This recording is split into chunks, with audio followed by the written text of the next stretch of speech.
Greetings, Honors Chem students. Mr. Keister here with you again today. We have already done today's lesson, which is over Lab 2.2. We went over the schedule and the do-nows. This is Wednesday, October 7th, 2020. We've already gone over the lab and completed the lab. And so I said I wanted to talk to you about our test, which is tomorrow, and that I would make a separate video for that. And here it is. So let's go back to the board and just quickly review that, of course, today we completed Lab 2.2. You have a mastering due. 2.2 energy is due this coming Friday, 7:30. Don't forget about that. You should already be working on the 2.2 review because that was handed out yesterday. Hopefully you have it done today so that you could check your work with the answer key before you leave. Otherwise, of course, it'll be posted tomorrow morning at 7 a.m., both here on the board and on Canvas in the answer keys page. But now let's get to the crux of the matter, tomorrow's exam, and let's talk about the study list, which I have already posted in Canvas. I posted it yesterday, but I want to go over it briefly with you now. So let me advance the board here.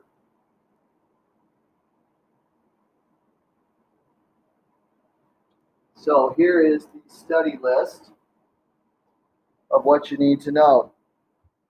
Question-wise, this exam is quite a bit shorter. There's only 17 questions, but there's a lot more show works type stuff to do on this one, which takes quite a bit longer. We got charts to fill out, graphs to make, and computational problems to solve, and that takes more time. So hence only 17 questions. So 10 out of the 17 questions are multiple choice. Topics that will be covered include knowing what happens to a substance's particles and spacing when heat energy is added to them, or of course if energy is removed. Knowing the difference between thermal phase and chemical energy and how each is represented. We've gone over all these things in the notes. Analyzing an energy transfer scenario and choosing the correct energy bar diagram that represents it best. So again, seeing what happened and then being able to recognize an energy bar diagram that explains what happened, all right? So the energy bar diagrams will be there for you to choose from. Since it's multiple choice, you need to choose the correct one. Understanding what happens in regard to temperature and particle spacing during a phase change, all right? Understanding the difference between an endothermic and an exothermic temperature change. This would correspond to a heating or cooling curve and the slopes of those types of graphs during a temperature change.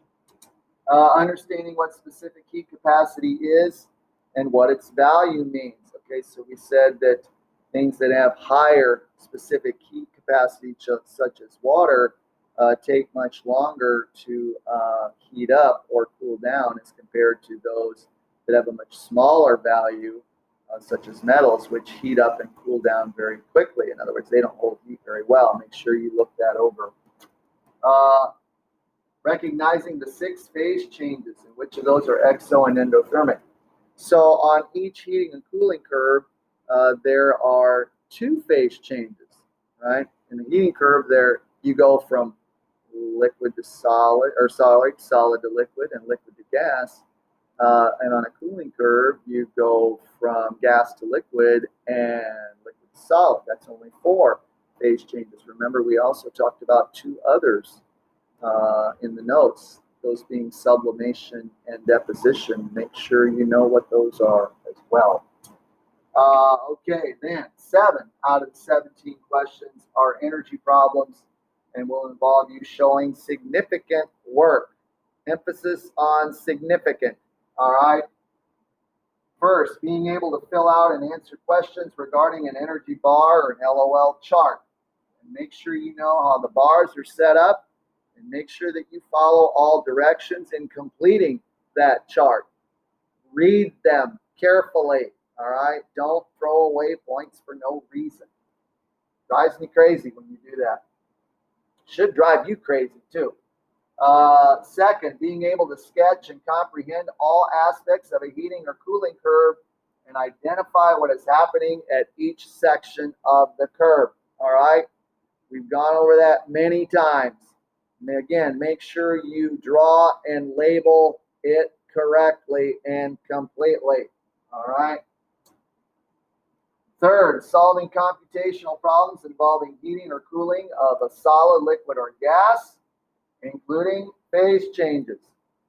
Some of these problems will be multiple steps. Some will only be single step. But remember, depending on the situation and how many stages or steps there are in your graph, that would correspond to a number of steps in your math calculation. We've gone over that multiple times. You got a lot of those in mastering too. Make sure you know how to do that. All right. Again, some of these will be multiple step, although there will not be a 5-step problem. There will not. Okay. Should know how to do one, but there won't be one on the test.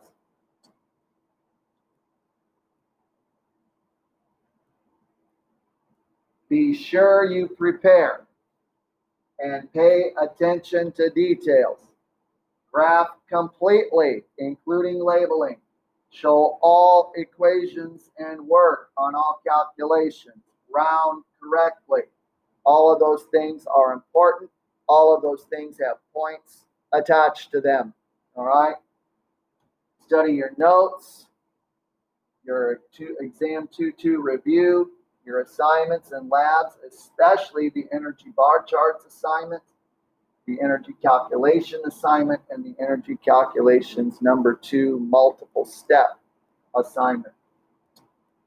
Note, in addition to knowing how to do all the material on the exam review, you only need to know the temperatures for both phase changes of water, which are 0 degrees for the lower phase change and 100 degrees Celsius, of course, for the upper phase change. All other constants, temperatures, and equations will be provided on the exam. All right? They'll all be there, except for water. You need to know water's phase change temperature. All right? So there's a lot to know. Like I said, this test, although somewhat shorter than normal, there is a lot of showing work on this one, which is where a great majority of the points are tied up in. Okay, so be aware and be very careful when you are taking this one. All right, so get ready for the exam. Be ready for the exam. Come prepared to class with your review in hand so that you can get right on it as soon as you get here. All right, I don't think you're going to want to waste any time on this one. So until tomorrow, I will say again, stay safe, stay focused, work hard, and be prepared for the final. That's not a final. Be prepared for, it may seem like one. Be prepared for the exam tomorrow. So until then, this is Mr. Keister signing off. Take care, everybody, and I'll see you tomorrow.